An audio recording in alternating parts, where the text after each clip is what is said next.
नाती निर्माण का झाली? नात्यांची सुरुवात तर माणसाला जेव्हा पहिल्यांदा स्वतः बरोबरचं नातं गवसलं ते म्हणजे त्याला कळलं की मी कोणीतरी वेगळा आहे. ह्या अशा छोट्या छोट्या ज्या गोष्टी असतात की सतत दुसऱ्याला ब्लेम करत राहायचं, कंप्लेन करत राहायची, तर हे जे स्वभाव आहे त्यामुळे दुखावली जात नाहीत का नाती? एकाच वेळेला त्याच्यामध्ये ना विकासाची संधी आहे, दुसऱ्या बाजूला विनाशाची शक्यता आहे. अनेक वैयक्तिक नात्यात मधल्या कलहांच्या मधून मोठी युद्ध पण झाली आहेत की जगाच्या इतिहासामध्ये. मी जर कॉन्शियसली अनकॉन्शियसली जाणता अजाणता जर मी हर्ट केलं असेल, इजा पोहोचवली असेल समोरच्या व्यक्तीच्या भावनांना, मी क्षमा कशी मागेन? किंवा अगदी ना माझं चुकलं सॉरी असं न म्हणता वागणं बदलेन ना, तर वागणं बदलणं ह्या सगळ्यात मोठं सॉरी असतं. खूप महत्वाची गोष्ट अशी आहे, ideal relationship is a myth. आदर्श नातं हे मिथक आहे. का बरं? तर मुलगा आला होता माझ्याकडे, तो मुलगा मला काय सांगत होता, माझ्या आई वडिलांनी माझी डेव्हलपमेंटच होऊ दिली नाही, कारण त्यांनी मला जेव्हा पाहिजे होतं तेव्हा क्रिकेटच्या क्लासला घातलं नाही. त्याच वेळेला तो मुलगा हे नाही बघत, या मुलाच्या अभ्यासाला त्याला एक स्पेस मिळावी म्हणून त्यांनी जागा मोठी घेतली, त्याला खोली दिली. हे नातं तुमच्यासाठी किती महत्वाचं आहे? जर एखाद्याला हे महत्वाचं वाटतंय पण समोरच्याला तेवढं नाही महत्वाचं वाटत, तर काय करायचं? मला असं वाटतंय की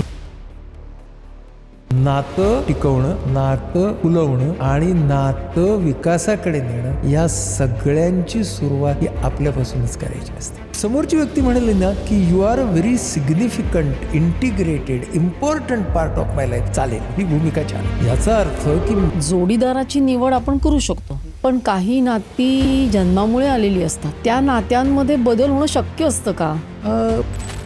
चांगले मित्रमैत्रिणी असतात ना, टिकणाऱ्या तुझ्या माझ्या आयुष्यातल्या मित्रमैत्रिणींच्या नात्यांची यादी कर आणि त्याच्यात तुला एक गोष्ट फार छान दिसेल. त्याच्यामध्ये आपण एकमेकांचा युनिकनेस खूप हसत खेळत ऍक्सेप्ट केला असतो, म्हणून ती मैत्री टिकलेली असते. मैत्रीचा स्पर्श प्रत्येक नात्याला होणं फार गरजेचं. म्हणजे नातं कुठलंही असू दे त्याच्यात ती मैत्री आली पाहिजे. म्हणजे नवरा बायकोचं, आई मुलाचं, सासू सुनेचं, सासू सुनेचं सुद्धा. तर असे कुठले रेड फ्लॅग्स आहेत की ज्यामुळे आधीच समजेल की नाही हे नातं जरा याच्यावर काम करायला हवंय? तर नमस्कार, मी डॉक्टर मंजिरी पुराणिक. सर्व काहीमध्ये आपलं खूप खूप स्वागत आहे. आज आपल्याकडे पाहुणे आलेले आहेत सुप्रसिद्ध सायकॅट्रिस्ट डॉक्टर आनंद नाडकर्णी, आणि आम्ही चर्चा केली एका अतिशय महत्त्वाच्या विषयावर, ते म्हणजे आपले नातेसंबंध. नात्यांमधले रेड फ्लॅग्स कसे ओळखावेत आणि त्याचबरोबर नाती कशी जपावीत, कशी फुलवावीत, याविषयी त्यांनी एक अतिशय सुंदर आणि सोपी अशी एक टिप दिली आहे. ती टिप समजून घेण्यासाठी हा एपिसोड शेवटपर्यंत बघा. तर मग चला बघूया डॉक्टर आनंद आज आपल्याला काय सांगतात. हां, आणि अजून एक गोष्ट, आपण एपिसोड बघताय, खूप प्रेम देताय सर्व काहीला, पण कुठेतरी सबस्क्राईब करायचं राहून जात आहे, तर सर्व काहीला नक्की सबस्क्राईब करा. तर चला बघूया.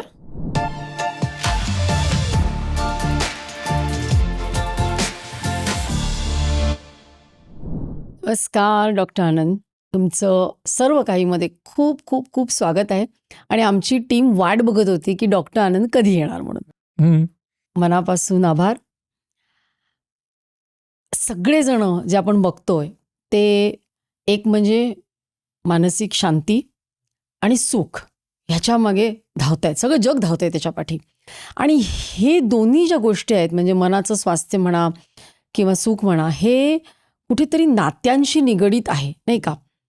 तर सगळ्यात प्रथम म्हणजे मला प्रश्न पडतो की ही नाती निर्माण का झाली?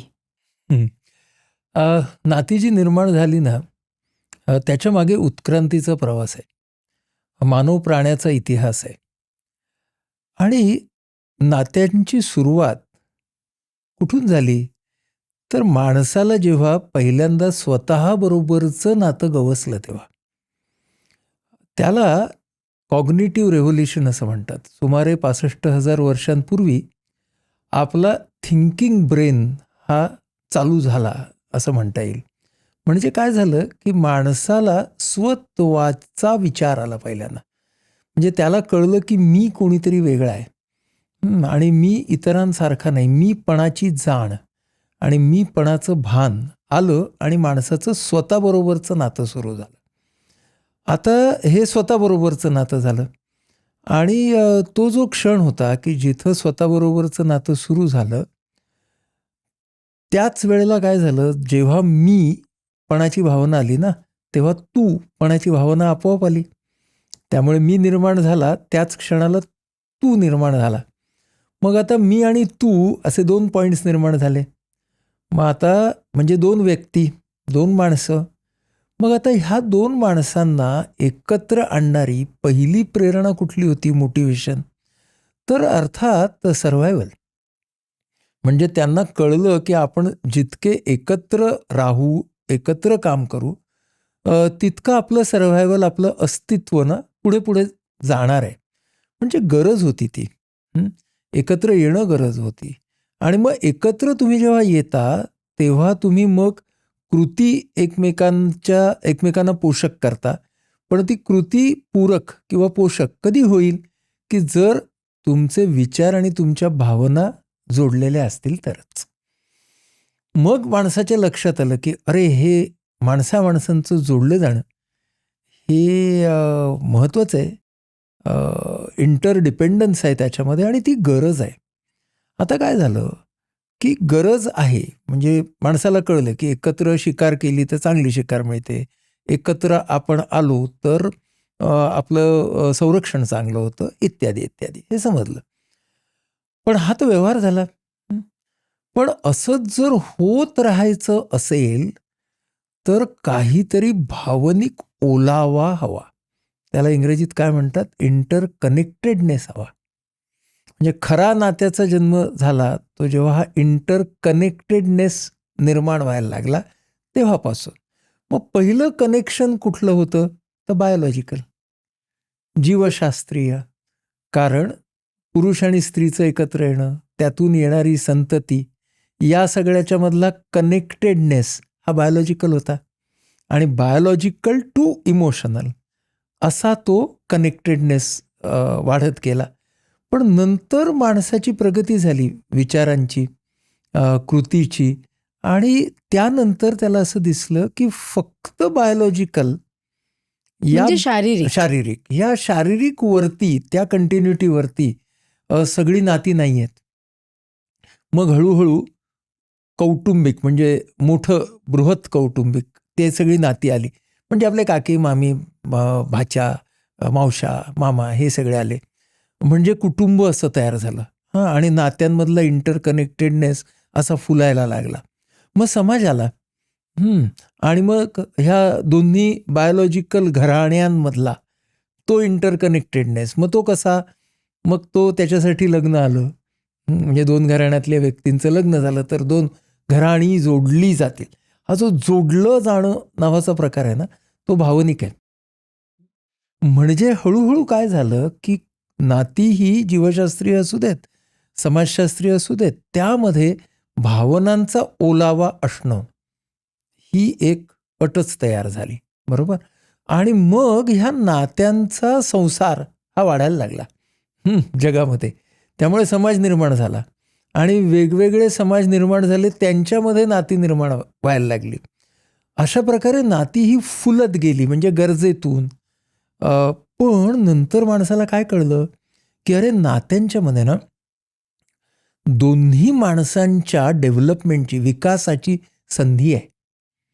नातं हे असा एक कॉमन स्पेस, एक अवकाश तयार करतं, की जिथं ना दोन्ही व्यक्ती एकमेकांच्या मधल्या गुणांचं संवर्धन, they can enhance their qualities, हे माणसाच्या लक्षात आलं. आता गंमत काय झाली, की हे जसं माणसाच्या लक्षात आलं, त्यावेळी माणसाच्याही लक्षात आलं, की हा जो अवकाश आहे ना, इट्स व्हेरी ब्रिटल. म्हणजे ना तो कधीही फुटू शकतो. आणि दोन्ही माणसं जी आहेत ती एकमेकांची छानपैकी भांडू पण शकतात. आणि फक्त शब्दांनीच नाही तर शस्त्रांनी भांडू शकतात आणि कधी कधी शब्दांचा वापर शस्त्र म्हणून करू शकतात. म्हणजे माणसाच्या लक्षात आलं की अरे च्या नाती आहेत ना, ती जोडण्यासाठी आहेत, विकासासाठी आहेत, पण त्या नात्यांच्या मध्ये विनाशाची बीजं पण आहेत. आणि विनाशाची बीजं म्हणजे अनेक वैयक्तिक नात्यांमधल्या कलहांच्या मधून मोठी युद्ध पण झाली आहेत की जगाच्या इतिहासामध्ये. म्हणजेच काय, की नातं हे असं दुधारी आहे, हे माणसाच्या लक्षात आलं की एकाच वेळेला त्याच्यामध्ये ना विकासाची संधी आहे, दुसऱ्या बाजूला विनाशाची शक्यता आहे. आणि या दोन्ही शक्यता घेऊन माणसं आत्तापर्यंत या नात्यांना पुढे जात आहेत घेऊन. मग आता ही नाती ही गरज म्हणून झाली आणि पहिले नात्यांमध्ये भावनिक गरज झाली, शारीरिक, भावनिक असं होत गेलं, सामाजिक, सामाजिक, बौद्धिक. सगळ्याच प्रकारे. आणि आयडिया अशी आहे त्याच्यामध्ये की दोघांनी समृद्ध व्हावं, दोन्ही पार्टीजनी समृद्ध, आपलं life has to be enriched, fulfilling. पण मग नात्यांमधला गोडवा हा हळूहळू कमी होत त्याच्यामध्ये दुरावा निर्माण व्हायला लागलेला आहे. हो, म्हणजे कसं आहे बघ की गोडवा आणि दुरावा ना ह्या दोन्ही शक्यता प्रत्येक नात्यात असतात. हां, नात्यामध्ये आता आपण व्यक्तिगत नात्याबद्दल बोलू. हो. तर व्यक्तिगत नात्यामध्ये कसं असतं की दोन माणसं कुठल्याही नात्याने जेव्हा एकत्र येतात तेव्हा गोडव्याची पण शक्यता असते आणि दुराव्याची पण असते. मुद्दा काय आहे की दोन्ही व्यक्तींनी त्यामध्ये त्या नात्याकडे खूप जाणीवपूर्वक पाहणं, स्वतःकडे आणि दुसऱ्याकडे आणि नात्याकडे. ही गोष्ट खूप गरजेची आहे ना, तरच दुरावा दिसायला लागला. समजा दुरावा दिसण्याची अनेक कारणं आहेत, पण तो दिसायला लागला तर हा दुरावा आहे. आता हा दुरावा गोडव्याला मारक आहे. दुरावा कमी करण्याची जबाबदारी माझी आहे पहिल्यांदा, समोरच्याची नाही. आणि गोडवा वाढवण्याची जबाबदारी पण माझी आहे. हे डोक्यात यायला ना खूप शहाण्या माणसांना सुद्धा खूप वेळ लागतो ग. नाहीतर कशाला एवढ्या गडबडी झाल्या असत्या नात्यांच्या. म्हणजे आपल्याला काय दिसतं की जर गोडवा वाढायचा असेल ना आणि दुरावा कमी व्हायचा असेल तर ना व्यक्तींची व्यक्तिमत्व भिन्न असली तरी चालतात. त्यांच्या आवडीनिवडी पण भिन्न असल्या तरी चालतात. पण एकमेकांच्या विचारांचा, एकमेकांच्या आवडीनिवडीचा स्वीकार करणं, म्हणजे that acceptance which is based on respect, आदर आणि स्वीकार. की मला ना ह्या माझी जवळची व्यक्ती आहे, नातं आहे, कनेक्टेडनेस आहे, पण ह्या व्यक्तीचे हे विचार मला नाही पटत आहेत. ठीक आहे. मग आता हे जे पटत नसलेले विचार आहेत त्यांना मी नात्याच्या एकूण त्या अवकाशामध्ये मी कुठे ठेवणार आहे? काही पटत नसलेले विचार मी बदलायचा प्रयत्न करेन. काही पटत नसलेले विचार मी पार्शली बदलायचा प्रयत्न करेन. काही पटत नसलेले विचार मी पटवून घेण्याचा प्रयत्न करेन. आणि काही पटत नसलेले विचार जे आहेत ते राहू देत तिकडे, असं म्हणेन. पण मी असं का करावं? कारण माझ्यासाठी नात्यामधली गोडव्याची शक्यता ही जास्त इम्पॉर्टंट मला वाटत असेल तरच. मला जर त्या दुरावा वाढण्यामधून नात्यामधलं माझं वर्चस्व आणायचं असेल तर माझा गोल बदलला ना. नात्यामधला परस्पर विकास हे ध्येय एक आहे आणि नात्यामधलं वर्चस्व हे पूर्णपणे वेगळं ध्येय झालं.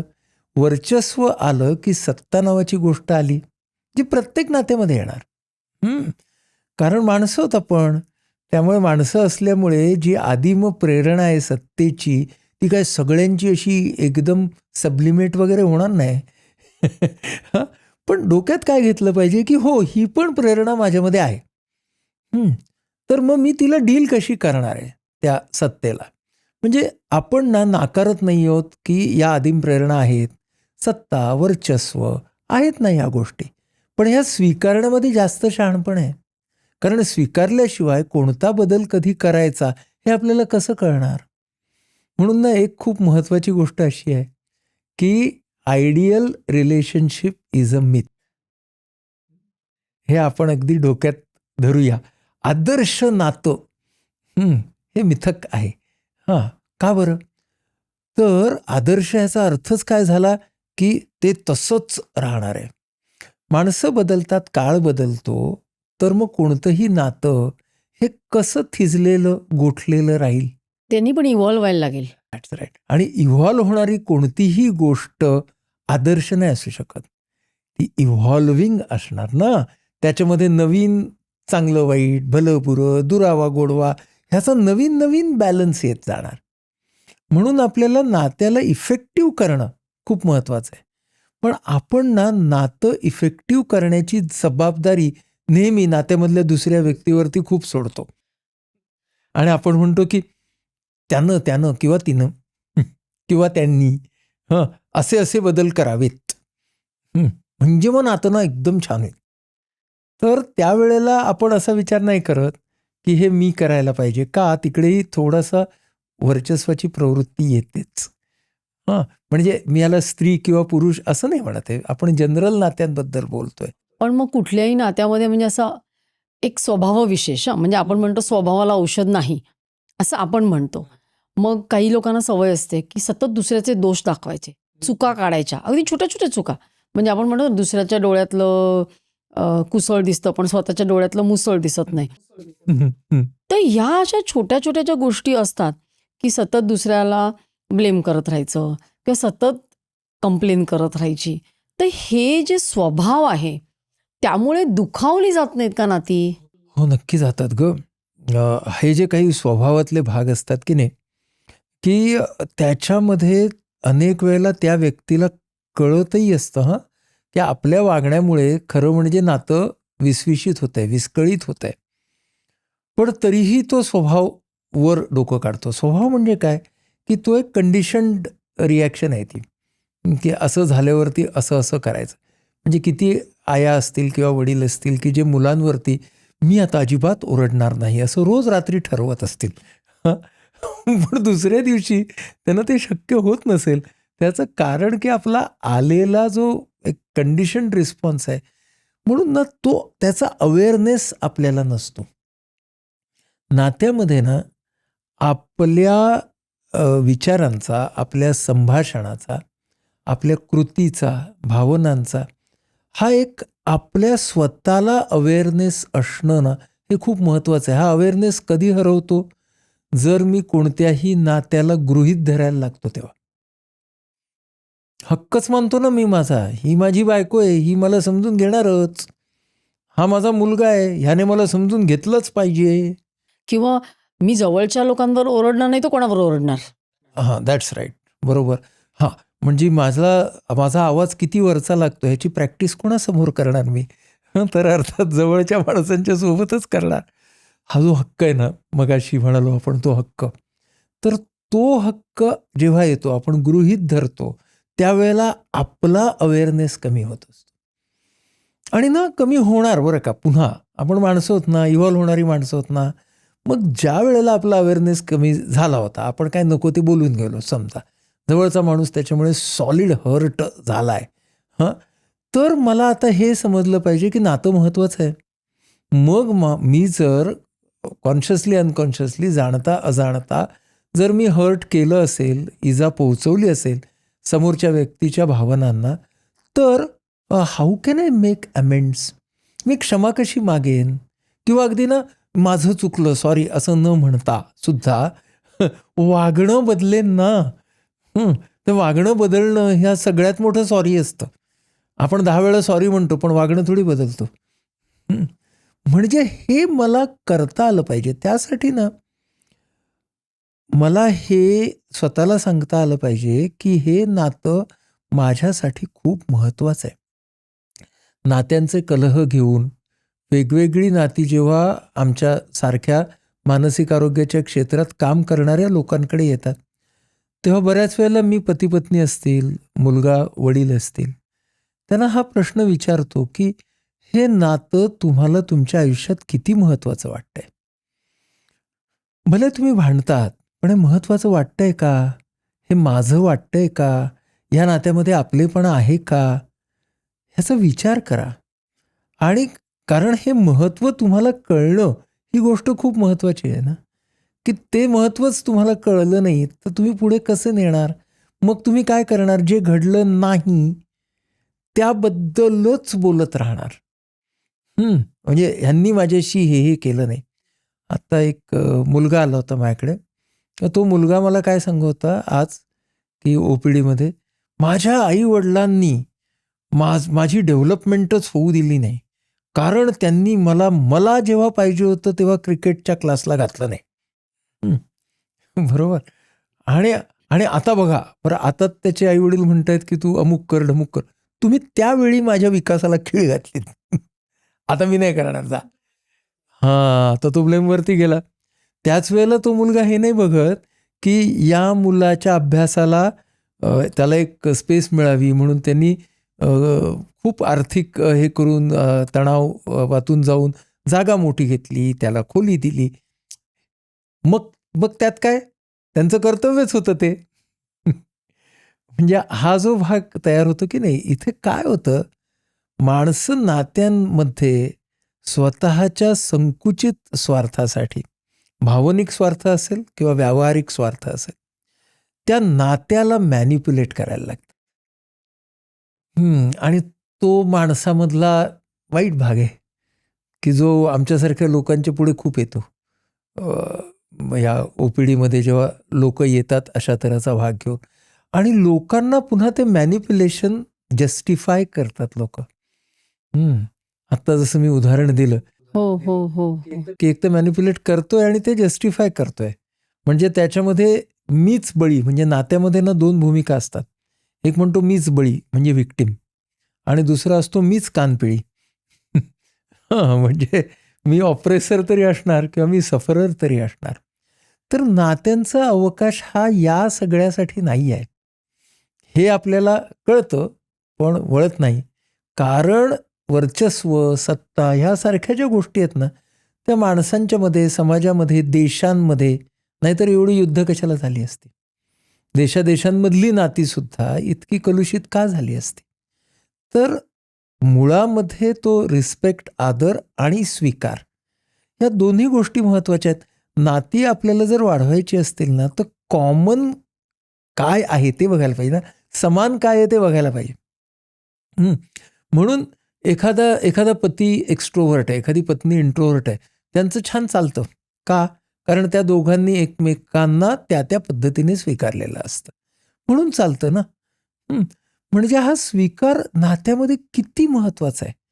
कोणत्याही नात्यामध्ये, म्हणजे गुरु शिष्याचं नातं असो, अगदी कोच आणि खेळाडू यांचं नातं असो, मेंटॉर आणि मेंटी, वरिष्ठ आणि कनिष्ठ कामावरती, व्यावसायिकांमध्ये सिनियर ज्युनियर, तू म्हण कुठलंही नातं जगातलं, पण त्यामध्ये एक डोक्यात घेतलं पाहिजे की नातं आपल्याला ऑटोमॅटिकली चांगलं होऊन मिळत नाही. ते नातं चांगलं करावं लागतं, आणि ते करताना अजून एक गोष्ट जरा बाजूला ठेवता आली तर बरी. तिला आम्ही म्हणतो डिमांड. डिमांड म्हणजे मागणी. मी तुझ्यासाठी एवढ्या खस्ता खाल्ल्यात, आता तू माझ्यासाठी केलंच पाहिजे. आता तू माझ्यासाठी हे केलंच पाहिजेस. केलंच पाहिजेस. डबल चव. च सगळीकडे च. आणि हा जो हट्टी च असतो ना, त्याने नात्यांना जेवढा विस्तव लावलाय ना, तेवढा बाकी कशाने लावला नसेल. तो हट्टी च एकदा आला ना इन प्ले, की तो मग काय हटतच नाही तो. आणि मग त्यामध्ये काय होतं की अशा लोकांना विचारलं ना आपण, मग काय, एखादे पालक असतात ते म्हणतात, मग काय, काहीच नाही का, साधी सुद्धा अपेक्षा करायची. तर तेव्हा मी त्यांना असं म्हणतो की अपेक्षा आणि मागणी याच्यातला फरक लक्षात घ्या. मागणीमध्ये च आहे, अपेक्षेमध्ये काय आहे, पूर्ण होणं आणि पूर्ण न होणं ह्या दोन्ही शक्यता धरलेल्या आहेत. पूर्ण न होण्यामध्ये सुद्धा अंशतः, खूप जास्त, संपूर्ण पूर्ण न होणं, ह्या सगळ्या शक्यता धरल्या आहेत. आणि महत्त्वाची गोष्ट की मनासारखं होणं ही जशी शक्यता आहे, तसं मनात होतं त्याच्यापेक्षा छान होणं ही शक्यता तुम्ही का नाही धरत? कारण तुम्ही जर नात्यामध्ये ना, समोरची व्यक्ती ही फक्त मनासारखी नाही तर माझ्या मनापेक्षा खूप छानही वागू शकणार आहे. एक लक्षात घेऊया की हे जर मी लक्षात घेतलं ना, माझं वागणं बदलतं. मी तुला माझा वैयक्तिक अनुभव सांगतो. मी अनेक सहकाऱ्यांच्या बरोबर काम करतो. तर मी जेव्हा माझ्या कुठल्याही सहकार्याला अमुक एक काम देतो, काही जबाबदारी देतो की बाबा हे करायचं आहे, आमच्यात एक नातं आहे, प्रोफेशनल व्यावसायिक नातं आहे, तसंच ते वैयक्तिक मानवी नातं सुद्धा आहे. मी जेव्हापासून ही गोष्ट ध्यानात धरायला लागलो ना, की अरे हा माणूस ना माझ्या अपेक्षेच्या बाहेर सुद्धा काम करून दाखवणार आहे. माझ्या काही डोक्यातच नव्हतं इतकं तो छान करू शकणार आहे. ही शक्यता फक्त मी जेव्हा धरायला लागलो तेव्हा माझ्या असं लक्षात आलं की माझ्या मनासारखं काम होणार नाही. ही शक्यता आपोआप बॅलन्स झाली बघ मनातली. आणि मग मी त्याला ते काम सांगताना, डेलिगेट करताना जास्त आदरपूर्वक, जास्त मैत्रीने करायला लागलो. ह्या माझ्या वागण्यामुळे कोणती पॉसिबिलिटी वाढली? तो मी दिलेली जबाबदारी चांगल्या पद्धतीने किंवा अधिकच चांगल्या पद्धतीने पार पाडेल. आणि दुसरी गोष्ट की त्याच्यात आणि माझ्यात आता हा विश्वास, ट्रस्ट निर्माण झाल्यामुळे चुकायला लागलं ना तर तो मला रिपोर्ट करेल. हे कशावरती अवलंबून आहे? ट्रस्ट.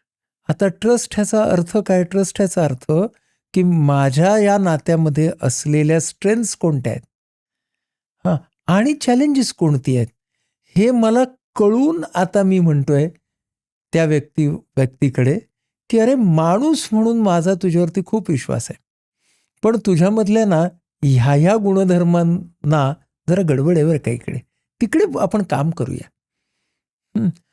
तो विश्वास देणं. आणि त्याचा अर्थ बघा की हा आंधळा विश्वास नाही आहे नात्यांमध्ये. ज्या ठिकाणी जे गुण आपल्याला वाढवायचे आहेत ते वाढवायचे, जे अवगुण कमी करायचे आहेत ते ठासून कमी करायचे आहेत, पण माणूस म्हणूनचा स्वीकार आहे. आमचं मुक्तांगण व्यसनमुक्ती केंद्र जे आहे, तर आमचं आता हे 37-38 वर्ष आमच्या संस्थेला झाली. आमची संस्था आज प्रेसिडेंट अवॉर्ड विनर आहे. एक मॉडेल किंवा centre of excellence in D addiction आहे. आणि आम्ही एक ISO मानित संस्था आहोत. आणि माझ्या टीममध्ये आज 60% मंडळी ही व्यसनाधीनतेतून बाहेर पडलेली आहेत. हे सगळे कोण आहेत? हे ॲडिक्ट आहेत आधीच्या काळातले. मग ह्या ॲडिक्टच्या मध्ये परिवर्तन का आणि कसं झालं? तर त्या नात्यामध्ये विश्वास होता माणसावरचा म्हणून. आणि त्या विश्वासाच्या स्पेसमध्ये तुमच्यातले गुण वाढवूया, अवगुण कमी करूया, हे सांगणं होतं म्हणून. हे जेव्हा असतं तेव्हा आपण मग अपेक्षेच्या ट्रॅकला येतो. आणि आपण अगदी इथे थांबलो तरी चालेल इन द सेन्स पुढची जी अवस्था आहे ना ती काय की अपेक्षाही न धरता अनन्य भावाने, हा जो भक्तिमार्गातला शब्द आहे, अनन्य भावाने करत राहणं. बरं तिथे नाही गेलो तरी चालेल, अनन्य भाव आपोआप येतो, तो आणता येत नाही. पण अपेक्षेवरती आलो तरच अनन्य भावाकडे जाता येईल ना. मागणीलाच जर अडलो आपण नात्यामध्ये तर नात्यामधली फ्लेक्सिबिलिटी, लवचिकता ही कमी होत जाईल. आणि कोणत्याही नात्यामधले असलेले वैयक्तिक नात्यांमध्ये A आणि B, अ आणि ब ह्यांच्यामधली रिजिडिटी जितकी वाढेल तितकी गडबड आहे. पण नात्यांमधली रिजिडिटी म्हणजे ही माणसं त्यांची स्वतःची, अर्थात त्यांची स्वतःची रिजिडिटी नाही का? आणि स्वतःची फ्लेक्सिबिलिटी. ह्याचा अर्थ काय? फ्लेक्सिबल ह्याचा अर्थ मिळमिळीत नाही. कविवर्य मर्ढेकरांची फार छान एक ओळ आहे, वाकुदे बुद्धी समाजा तप्त पोलादाप्रमाणे. तर this very nice. Flexibility of cognition कशी असली पाहिजे? तप्त पोलादाप्रमाणे. कारण पोलाद हे तप्त असताना लवचिक असतं, पण पोलाद हे स्ट्रॉंग असतं. तर ही आपली फ्लेक्सिबिलिटीची व्याख्या आहे, रबराची फ्लेक्सिबिलिटी नाही. तर हे आपण डोक्यात ठेवणं की माझा आत्मसन्मान हा आहेच, पण त्या आत्मसन्मानाला मी अहंकाराचं स्वरूप देणार नाही. माझा आत्मसन्मान आणि दुसऱ्याचा आत्मसन्मान याचा एक डायनॅमिक समतोल मी तयार करण्याचा प्रयत्न करेन. हे जेव्हा नात्यात येतं ना तेव्हा नातं बदलतं. म्हणजे मी दोन्ही तऱ्हेची नाती पाहिली आहेत की जी विस्कळीत होत होत होत होत नातीच राहिली नाहीत, दुभंगलीत, आणि अगदी त्या विस्कळीतपणाच्या कड्यावरती जाऊन परत पण आलेली नाती पाहिलीत. मग मी जेव्हा त्या परत आलेल्या नात्यांचा अभ्यास करतो तेव्हा माझ्या लक्षात येतं की या सगळ्यांनी परत येताना खूप फ्लेक्सिबिलिटी दाखवली. आणि त्यांनी त्या दोषांचा बागुलबुवा केला नाही, गुण वाढवण्याचे प्रयत्न केले, इथे आपल्याला नातं पुढे पुढे पुढे पुढे जाताना दिसतं. पण याच्यामध्ये तुम्ही कसं म्हणालात की हे नातं तुमच्यासाठी किती महत्वाचं आहे, पण जर एखाद्याला हे महत्वाचं वाटतंय पण समोरच्याला तेवढं नाही महत्वाचं वाटत, तर काय करायचं? खूपच हा कळीचा मुद्दा आहे. मला असं वाटतंय की हे नातं असं धरून चालू म्हणजेच माझं जीवन, माझी ओळख आहे. ओळख तर सोड, जीवनच. आणि हे आपल्याला दिसतं पती पत्नी नात्यांमध्ये, पालकांच्या नात्यामध्ये, खूप नात्यात दिसतं. जेव्हा मी असं म्हणतो ना किंवा म्हणते ना की this relationship is equal to my life, तेव्हा काय होतं बघा, माझ्या सगळ्या एनर्जीज त्या नात्यावरती एकवटतात. मी आपोआपच डिमांड ट्रॅकला जाण्याची शक्यता वाढते आणि जे काही मिळायचंय ते त्याच नात्याकडून, जे काही द्यायचंय ते त्याच नात्याला, इतका एकसुरीपणा मग त्या जीवनामध्ये यायला लागतो. आणि अशा वेळी समोरची व्यक्ती समजा साथ देणारी नाहीये, आणि समोरची व्यक्ती म्हणते you are part of my life. समोरची व्यक्ती म्हणेल ना की you are a very significant, integrated, important part of my life, चालेल, ही भूमिका छान आहे, पण not the whole life. But not the whole life. आणि काही व्यक्ती म्हणतात you are just a part of my life. म्हणजे ह्या 3 भूमिका आल्या. आता ह्या 3 भूमिकाची खूप सारे कॉम्बिनेशन्स येतात. म्हणजे मी कधी कधी ना इक्वल टू माय लाईफ दोन्ही बाजूने पण पाहिलंय. म्हणजे दोघेही म्हणत होते नात्यामध्ये की my life is equal to you, equal to you. आणि काही काळ टिकतात असे पण. पण 3 साधारण आपण भूमिका बघितल्या. आता तू जो प्रश्न विचारलास त्याच्यामध्ये एक आहे इक्वल टू लाईफला आणि दुसरी व्यक्ती आहे you are just a part of my लाईफला. कलह होणार. इथं प्रश्न जर आपण त्याच्याकडे इक्वल टू लाईफवाल्या व्यक्तीच्या दृष्टिकोनातून पाहिलं तर इथे ह्या व्यक्तीचा जो आत्मसन्मान आहे ना, हा आत्मसन्मान हळूहळू हळूहळू ठेचला जातोय, दाबला जातोय. म्हणजे मग या व्यक्तीला वेगवेगळ्या पर्यायांचा विचार करावा लागेल. पण मग तो त्या व्यक्तीच्या हातूनच घडतंय ना. म्हणजे मग पुन्हा त्या व्यक्तीचं काय त्याला भान आणावं लागेल त्याला किंवा तिला, की याच्यामध्ये हा माझा जो बिलीफ आहे इक्वल टू माय लाईफ, हा मी जोपर्यंत चॅलेंज करत नाही तोपर्यंत मी या अवस्थेतून बाहेर नाही पडू शकणार. म्हणून पहिल्यांदा मला काय करायला पाहिजे, I need not come to just त्या पोझिशनला, म्हणजे समोरच्या व्यक्तीच्या, but this relationship is one of the most significant and important relationships of my life, इथपर्यंत येऊया की. याचा अर्थ की माझ्या जीवनातली नात्यांची दुसरी संधी, इतर अनेक ज्या संधी आहेत त्याच्याकडे पाहूया की, ती नाती फुलवण्यासाठी काम करूया की. आणि सगळ्यात महत्त्वाचं म्हणजे वेन आय सेड की this is equal to my life, कोणतं नातं पहिल्यांदा हरवलं, माझं माझ्याबरोबरचं नातं. कसं काय? कारण इतकं त्या व्यक्तीसाठी त्या व्यक्तीसाठी त्या व्यक्तीसाठी आपण केलं की नाही, की त्याच्यामध्ये मी माझ्या काही गरजांकडे, माझ्या काही विकासाच्या संधीकडे, या सगळ्यांच्याकडे मी आपोआप दुर्लक्ष करत जातो की नाही. म्हणजे माझं स्वतःबरोबरचं नातं हे तिकडे आपोआपच ॲफेक्ट होतं की नाही. म्हणून या फेजमधून जाणाऱ्या माणसाला जर आपलं स्वतःबरोबरचं नातं हे मिळवण्यासाठीचं काही आपण मदत करू शकलो किंवा त्याला ती जाण किंवा भान आलं तर त्याचा फायदा होतो. एक उदाहरण सांगतो. आता आमची जी व्यसनाधीन मित्र असतात आमचे, तर त्यांच्या पत्नी असतात. आणि व्यसनाधीन व्यक्ती जी असते त्या व्यक्तीला व्यसन हेच जीवन झालेलं असतं. आणि ही जर पत्नी असेल त्याची समजा, तर त्या पत्नीसाठी आत्तापर्यंत तो नवरा हेच जीवन राहिलेलं असतं. म्हणजे तिची फरफट चालू होते ह्याचं व्यसन वाढल्यावरती, बरोबर.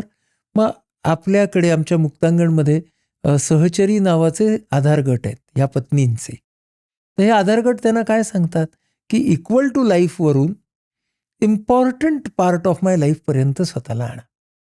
मग हे आणण्यासाठी सपोर्ट ग्रुपच्या बरोबर आता आपलं ठाण्यामध्ये, पुण्यामध्ये आपलं सहचरी किचन आहे. म्हणजे त्यांना आपण आर्थिक दृष्टीनं स्वयंपूर्ण करण्याचा प्रयत्न करतो, भावनिक दृष्टीनं स्वयंपूर्ण करण्याचा प्रयत्न करतो. करता करता या मुली या सर्व पत्नी ज्या असतात त्या आत्मविश्वासाकडे येऊ लागतात. म्हणजे त्यांचं स्वतःबरोबर असलेलं नातं सुधारतं आणि मग त्यांच्या डोक्यात येतं की माझा प्रॉब्लेम हा नवऱ्याचा नाही आहे, नवऱ्याच्या ॲडिक्शनचा आहे. माझा विरोध ॲडिक्शनला राहणार आहे. हा पुन्हा विवेक, हे तारतम्य, हे डिस्क्रिमिनेशन त्यांच्या मनामध्ये जसं यायला लागतं ना, त्यांचा त्या माणसाबरोबरचा व्यवहार बदलतो. त्यांचं स्वतःचं इमोशनल रेग्युलेशन चांगलं होतं.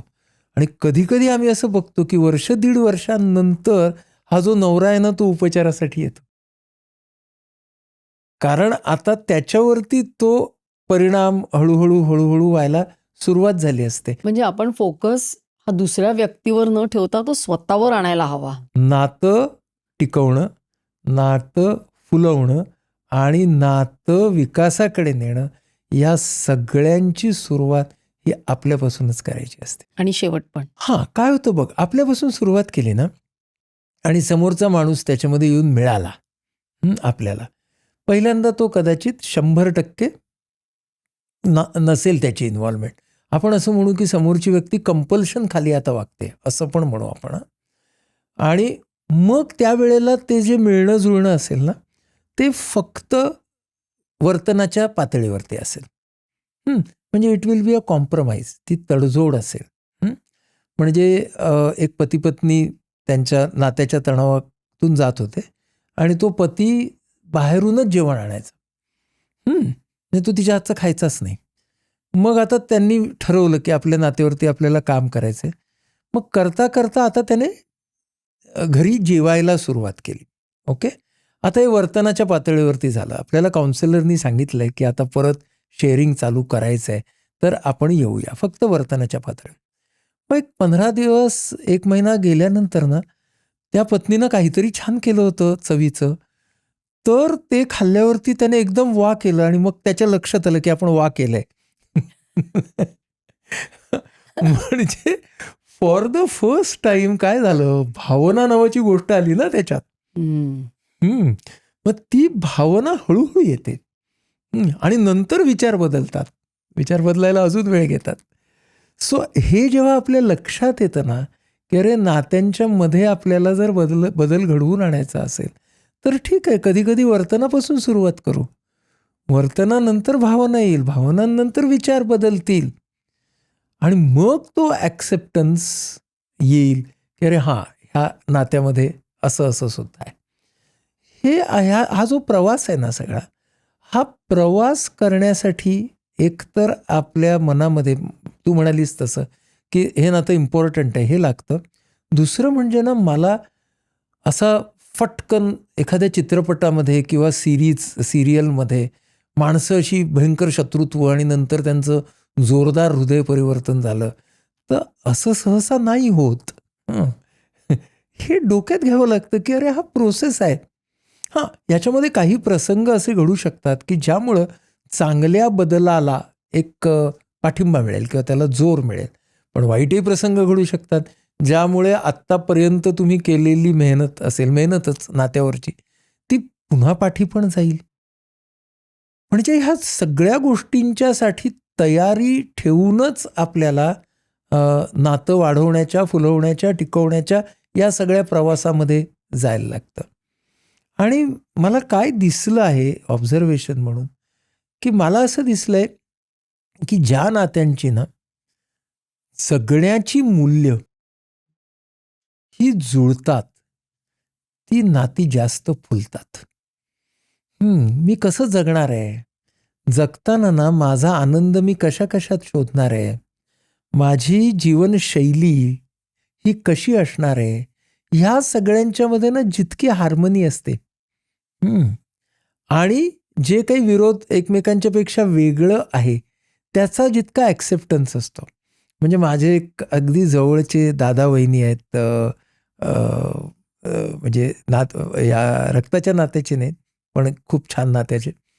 तर ती आमची जी वहिनी आहे ती ना देवाचं करणारी, रोज तिच्या बागेमधली फुलं आणून त्याचा स्वतः हार करून करणारी आहे.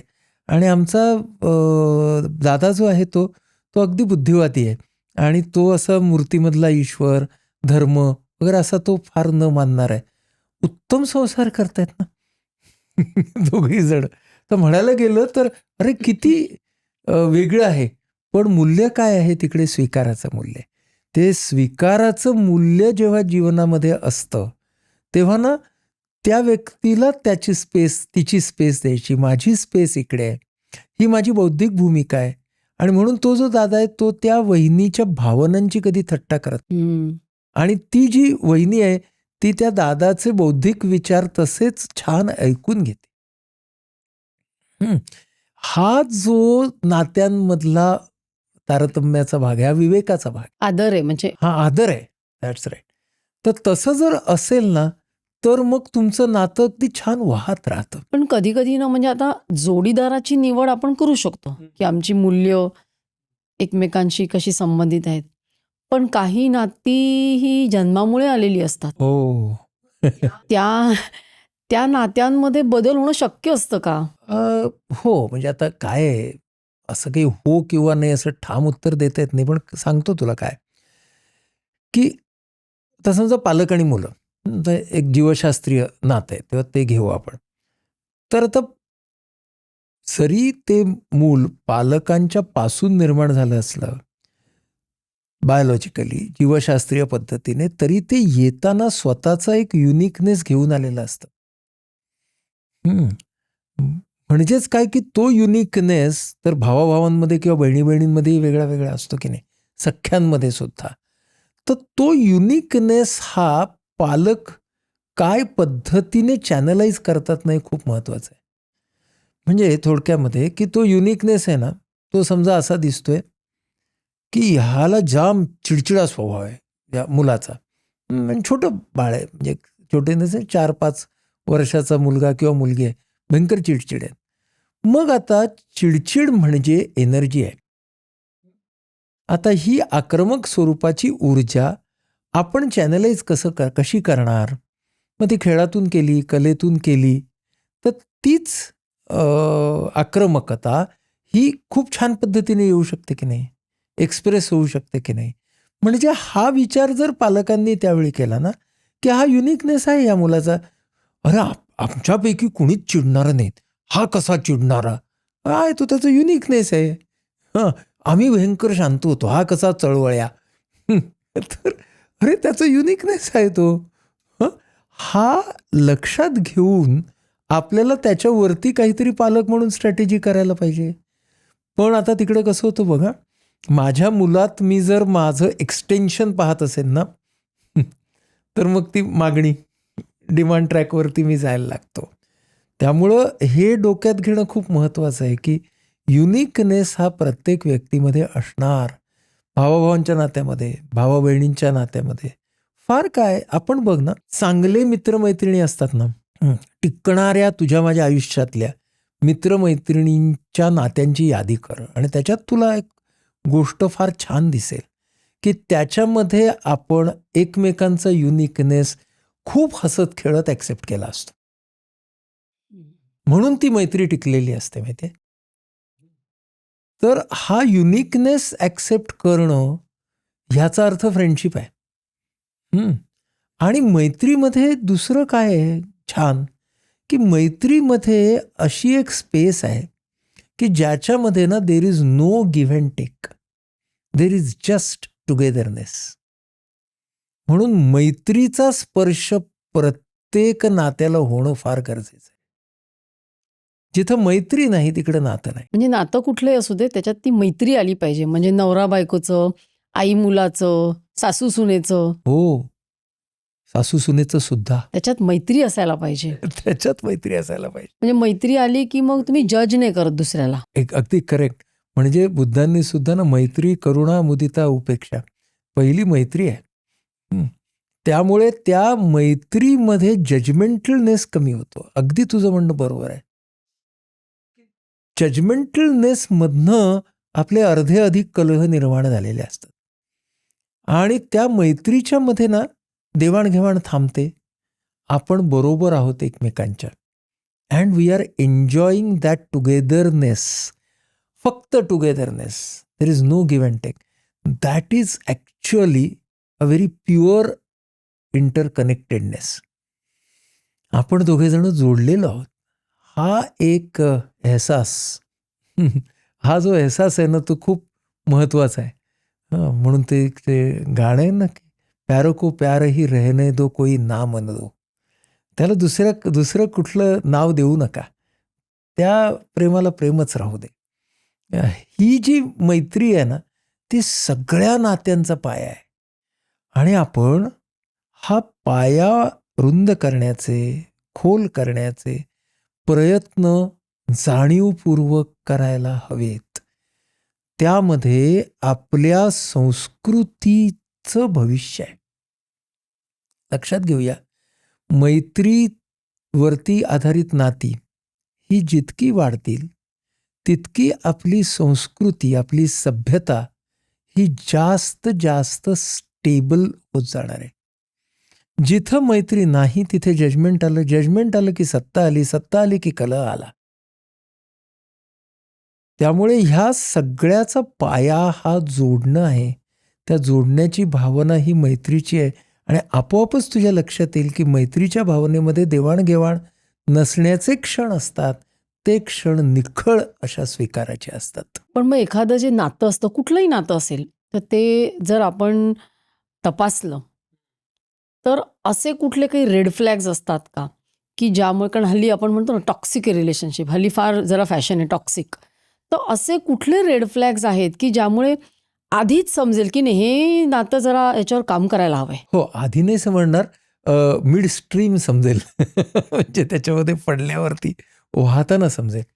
तर काम करायला हवंय, हे छान प्रश्न आहे. बघा, आपण आत्तापर्यंत जे बोललो त्याची एक समरी काढली तरी ते करता येईल आपल्याला. पहिली गोष्ट काय की फ्रेंडशिप गेली आहे, देवाणघेवाण किंवा कमी झाली आहे. देवाणघेवाणीचंच नातं उरलं आहे. संशय निर्माण झाला आहे. हेतूंबद्दलचा संशय निर्माण होणं त्रासदायक आहे भावना ती. त्यामुळे तसं झालं आहे. सत्ता आणि वर्चस्व ह्याला खूप महत्त्व येत आहे. आणि वर्चस्व जेव्हा माझं शाबित होतं त्याचा मला एक आनंद होतो आहे. त्याचा मला आनंद व्हायला लागला की समजावं गडबड आहे. कारण वर्चस्वाचा आनंद निर्माण झाला ना नात्यामध्ये, तर मग नात्यातला आनंद तर कमी होतोच. पण मग तो एक रेड फ्लॅग आहे. नंतर आता ना या नात्यामध्ये मला टेन्शन यायला लागलं. आणि ते टेन्शन ना सहवासाचं पण, म्हणजे खूप नात्यांच्या मध्ये मी असं बघतो ना की मला घरी जायचीच भीती वाटते. आता लोक हे घरी जायची भीती वाटते हे कबूल नाही करत, पण ते ना रेंगाळतात. ते 9:30, 10, 11 वाजताच घरी जातात. किती महत्त्वाची बिहेवियरल साईन आहे की घर जे आहे ना त्याची आपल्याला ओढ लागली पाहिजे ना. तर म्हणून नात्याच्या मध्ये हा अव्हॉइडन्स येणं हे सुद्धा रेड फ्लॅग आहे. ह्या नात्याच्या भविष्याचा विचार माझ्या मनामध्ये, आणि प्रेझेन्सचा म्हणजे आता वर्तमानाचा विचार माझ्या मनात इतका यायला लागतो की माझ्या जीवनातल्या इतर ध्येयांवरती, इतर प्रॉडक्टिव्हिटीवरती, उत्पादकतेवरती, आनंदावरती त्याचा परिणाम व्हायला लागलेला आहे. नंतर ह्या नात्याकडून ना मला सुटका हवी असे विचार खूप यायला लागलेले आहेत माझ्या मनात. त्यानंतर स्वतःबद्दलचे किंवा नात्यामधल्या व्यक्तीच्या बाबतीतले हिंसक विचार मोठ्या प्रमाणात माझ्या मनात यायला लागलेले आहेत. त्यानंतर अशा विचारांना ताब्यात आणण्यासाठी मला आता बाह्य केमिकल्सची गरज भासू लागली आहे. म्हणजे आपले स्वतःचे डोपामिन आणि हे नाहीत. म्हणजे मग मला अल्कोहोलची गरज लागायला लागली आहे, सिगरेटची गरज लागायला लागली आहे, ह्या सगळ्या गोष्टी. हे सगळे जे आहेत ना, आता आपण सगळे जे बोललो, हे सगळे नात्यांमधले रेड फ्लॅग्स आहेत किंवा ह्या टेलटेल साईन्स आहेत. आणि ह्या आपण लवकर बघितल्या तर त्याने नामोहरम न होता, अरे आता काय असं न म्हणता, आपण ना त्या बाबतीतली मदत घेणं योग्य वेळी ही फार महत्त्वाची गोष्ट आहे. पती पत्नींच्या नात्याचं उदाहरण घ्यायचं तर ती मंडळी मॅरेज काउन्सिलिंग अशा सारख्या गोष्टींच्याकडे केव्हा येतात? तर कोर्टात जायच्या आधीची पायरी म्हणून. असं न येता आम्हाला हे फ्लॅग्स दिसतायत आमच्या रिलेशनशिपमध्ये आणि we would like to work on it. या वेळेला तुम्ही तज्ज्ञांच्याकडे येणं ही गोष्ट महत्त्वाची आहे. मग आपल्याकडे काय आहे? ही तर आमची इंटरनल गोष्ट आहे. बाहेरच्या माणसाला काय समजणार आहे? तो तज्ज्ञ काय सल्ला देणार आहे? बरं ते काय बोलणार आहेत ना, ते आम्हाला माहितीच आहे. असं सगळं लोकं बोलतात. तर ना त्यावेळेला ते लक्षात घेत नाहीत की काउन्सिलिंगचं एक शास्त्र आहे किंवा आम्ही आमच्याकडे जेव्हा समजा एखादं कपल आलं तर त्यांची एक सायकियाट्रिक असेसमेंट आहे की त्याच्यामध्ये त्यांचा स्वतःचा तणाव किती कमी जास्त आहे ते बघायला लागतं. बऱ्याच वेळेला त्या दोघांचा तणाव हा खूपच तीव्र असतो. त्या तणावावरती पहिल्यांदा काम करावं लागतं, इंडिव्हिज्युअल तणावावरती, मग नातं. मग आपण व्यक्तिमत्वाची आणि कॉम्पॅटेबिलिटीची असेसमेंट करणारी आज शास्त्रीय टूल्स आहेत. त्याचा आपण वापर करून त्या दोघांच्या समोर चित्र मांडू शकतो की ह्याच्यातलं आव्हान किती आहे, कोणत्या प्रकारचं आहे, कोणाला कुठले बदल करावे लागणार आहेत. आणि मग त्यांच्या समोर म्हणजे जनरली आम्ही लोक मांडतो की अरे हे पटकन नाही होणार काम आहे. 6 महिने ते 8 महिने, कमीत कमी एक 12 ते 15 सत्र, त्याच्यातली तुमची इन्व्हॉल्वमेंट, या गोष्टी खूप महत्त्वाच्या असणार आहेत. तुम्ही मॅरेज काउन्सिलिंगकडे टिकमार्क म्हणून बघू नका. हो, आम्ही त्यांच्याकडे काउन्सिलिंगला गेलो तो काही फायदा झाला नाही म्हणून आमचा वगैरे वगैरे असं नका बोलू. काम करायचं असेल तर स्वतःपासून सुरुवात करून काम करायचं आहे नात्यावरती. हे जेव्हा आपण सगळं सांगतो त्यावेळेला शास्त्राच्या मदतीनं तुमच्या मधल्या गोष्टी जाग्या करणं, पुन्हा ते मैत्र जागं करणं, ह्या गोष्टी जर आपण योग्य वेळी केल्या तर त्याचा फायदा जास्त होणार आहे. दुसरी एक महत्त्वाची गोष्ट आहे की आत्ता खरं म्हणजे खूप प्रॉब्लेम येईपर्यंत कशाला वाट बघायची. मॅरेज एनरिचमेंट किंवा रिलेशनशिप एनरिचमेंट हा खूप गंभीरपणे घ्यायचा विषय आहे. माझं नातं फुलवायची जबाबदारी माझी आहे. आता आपण जे बोललो ते तणाव निर्माण झाल्यानंतर, पण सगळं काही आलबेल आहे असं मी का बरं म्हणून चालायचं कोणत्याही नात्याच्या बाबतीत? तेही फ्लोईंग नातं आहे, वाहतं नातं आहे. म्हणजे हा मला सतत भाग डोक्यात ठेवला पाहिजे की enrichment of a relationship has to be a goal. ते नातं मला अजून छान कसं करता येईल हा गोल माझा, आणि त्यासाठीही शास्त्राची मदत घेणं. म्हणजे आत्ता आपण जे सगळे जाता जाता बोलत होतो, आता ॲक्सेप्टन्स किंवा एम्पॅथी, की मला त्या माझ्या नात्यामधल्या दुसऱ्या व्यक्तीबरोबर आस्था आणि सहवेदना असली पाहिजे, हे आपण जे शब्द म्हणून बोलतोय त्याच्यावरती शास्त्रामध्ये आज खूप काही शिकण्यासारखं आहे.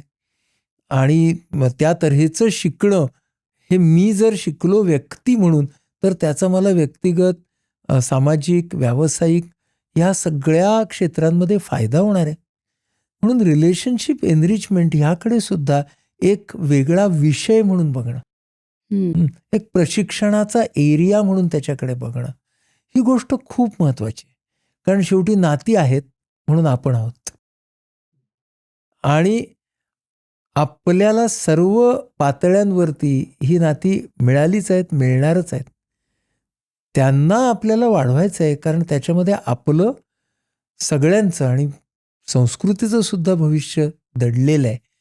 इतका त्याचा अर्थ आपण समजून घेऊन त्याप्रमाणे वागायचा प्रयत्न करणं.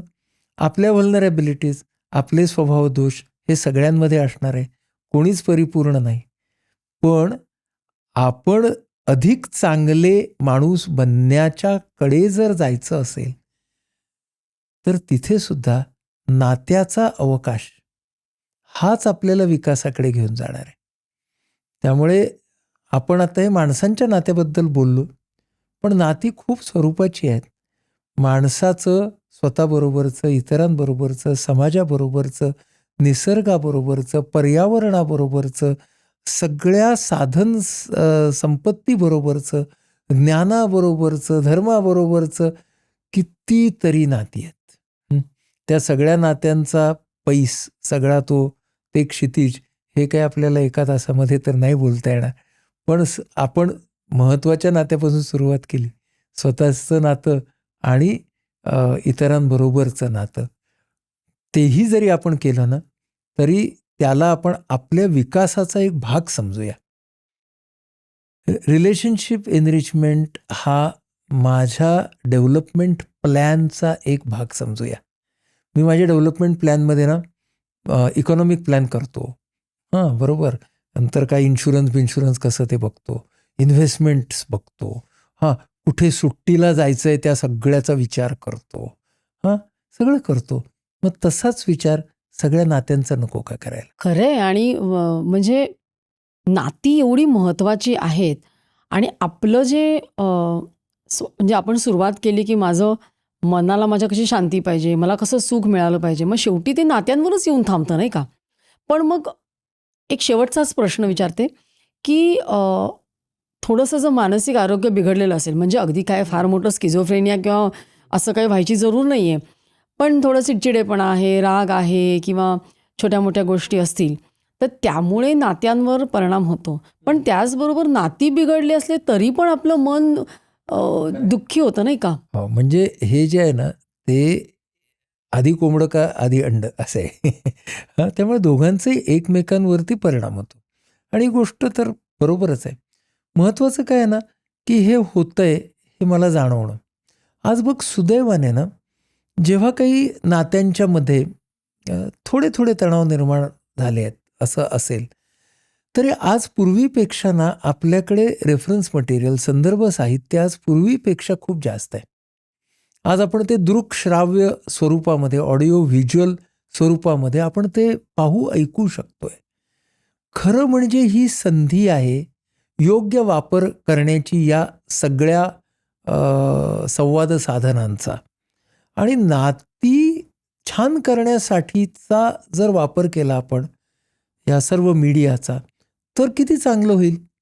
त्यामुळे आज आपल्याला हे फक्त आपल्या ना अजेंड्यावरती आणणं ना, हे खूप महत्त्वाचं आहे. आणि माझं काहीतरी बिघडलंय आणि त्याचा परिणाम नात्यावरती होतोय, किंवा नात्याचं काहीतरी बिघडलंय आणि त्याचा परिणाम माझ्यावरती होतोय. पण एकच, कधी कधी ना काही नाती छान असतात पण काही बिघडलेली असतात.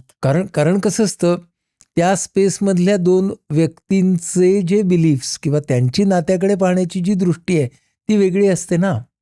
म्हणून शेवटी आपल्याला काय लक्षात येतं, की आपण सगळेजण आपापल्या इंटरप्रिटेशन्स प्रमाणेच जाणार.